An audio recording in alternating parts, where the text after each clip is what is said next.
Welcome to the CaribNet Business Interview.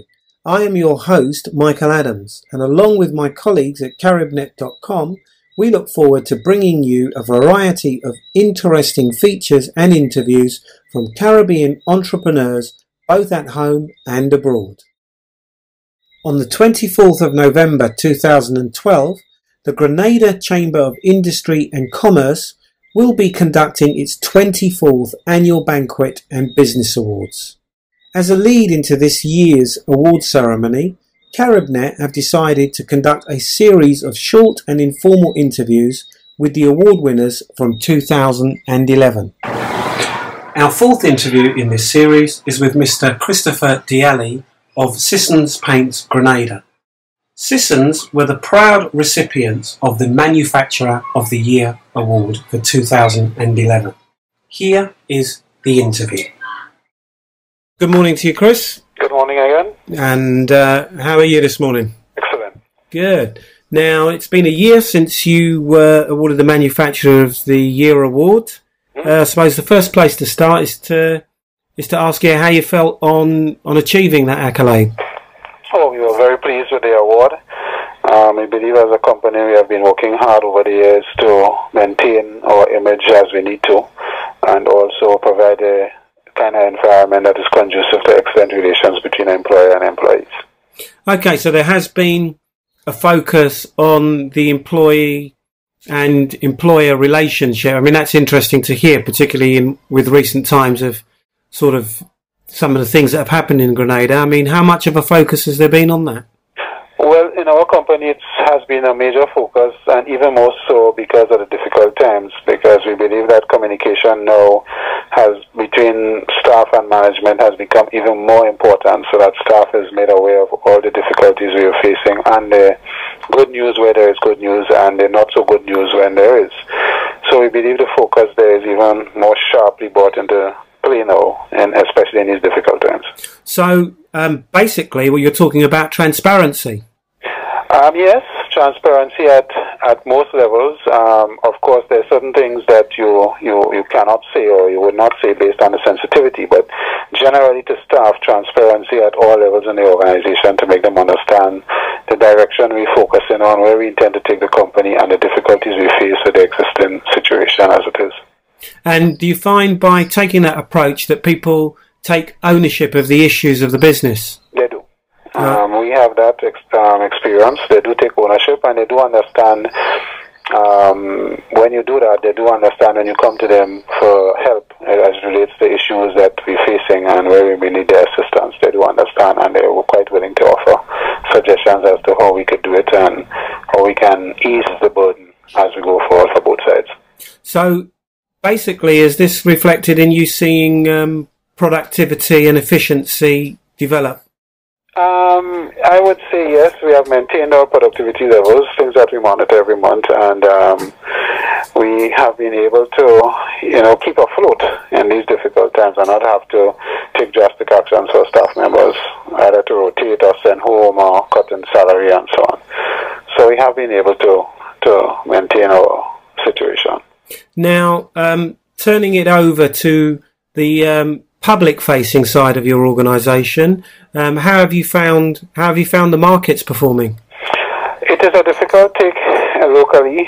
Sissons is engaged in export, so export helps us keeps our volumes up in terms of the market. But it is difficult because we face increasing costs from our suppliers, and you can't levy that and transfer that to your customer base, especially in the environment where purchasing power seems to be reducing.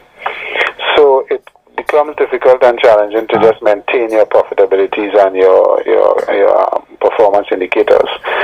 So we have had to engage in more aggressive approaches to different sectors of our market, as well as try and offer products that can give customers a greater relief to their problems as it occurs. So that has been the approach.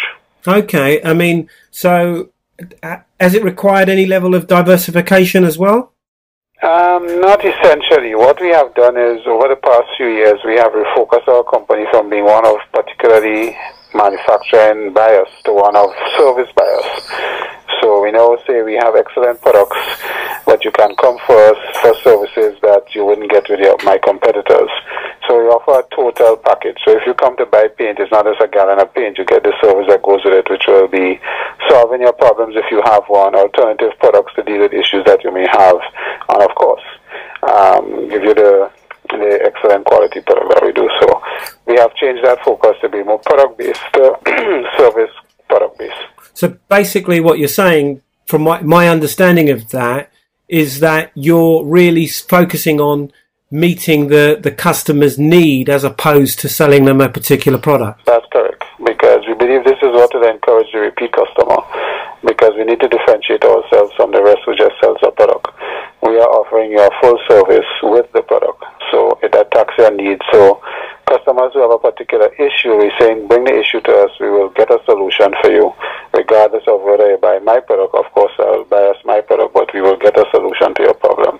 And that has been the change in focus.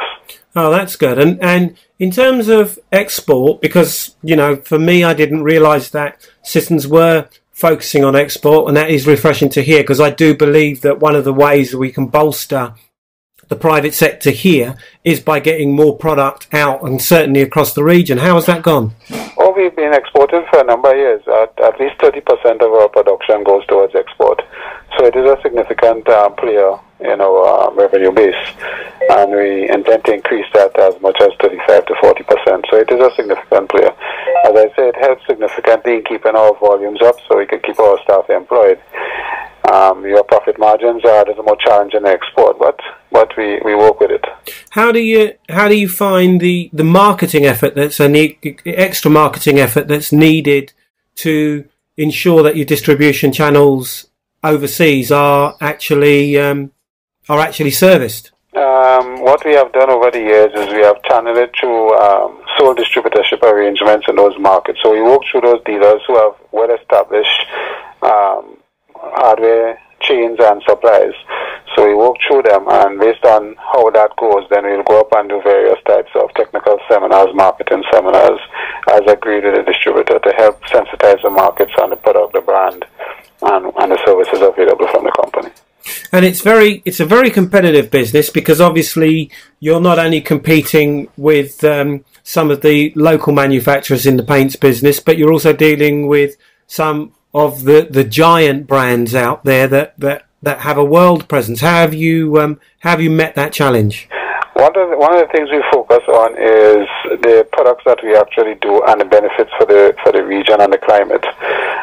Some of the international brands, yes, they come in with some of their products, but the suitability for the environment could be a challenge for the international products based on how they make it and economies of scale and the type of products that they make.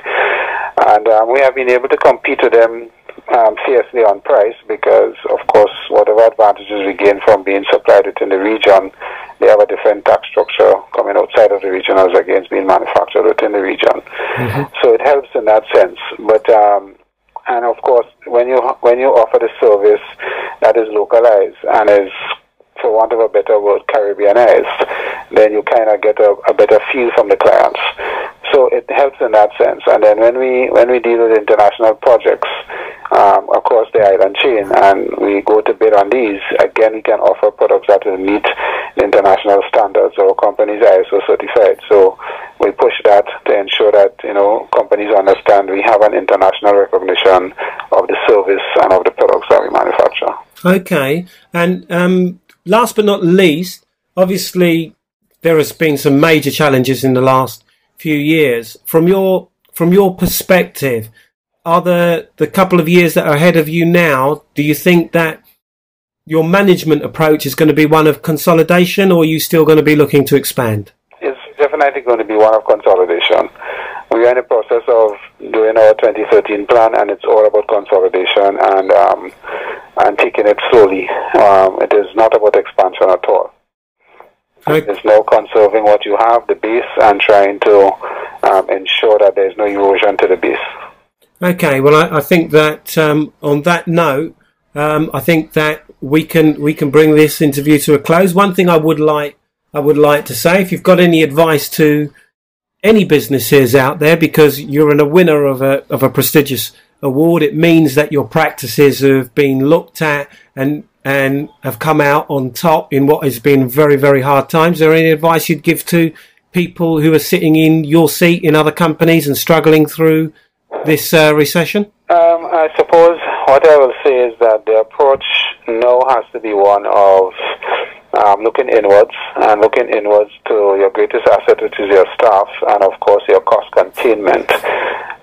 You also have to be prepared as a business person to change your traditional modes of operation and tinker with the business model to see if there's any adjustments you can make to meet the environment that's outside there. It's not the usual type of thing, and the speed at which the changes are occurring is a challenge.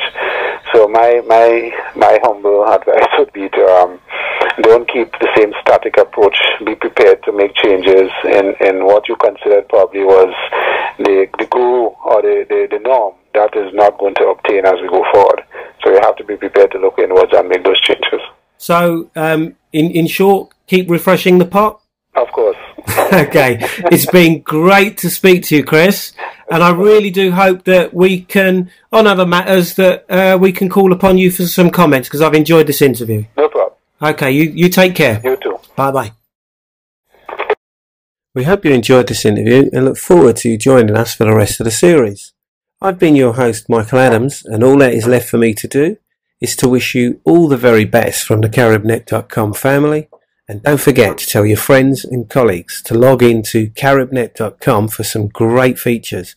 That's CaribNet.com. That's 2 B's. Goodbye for now.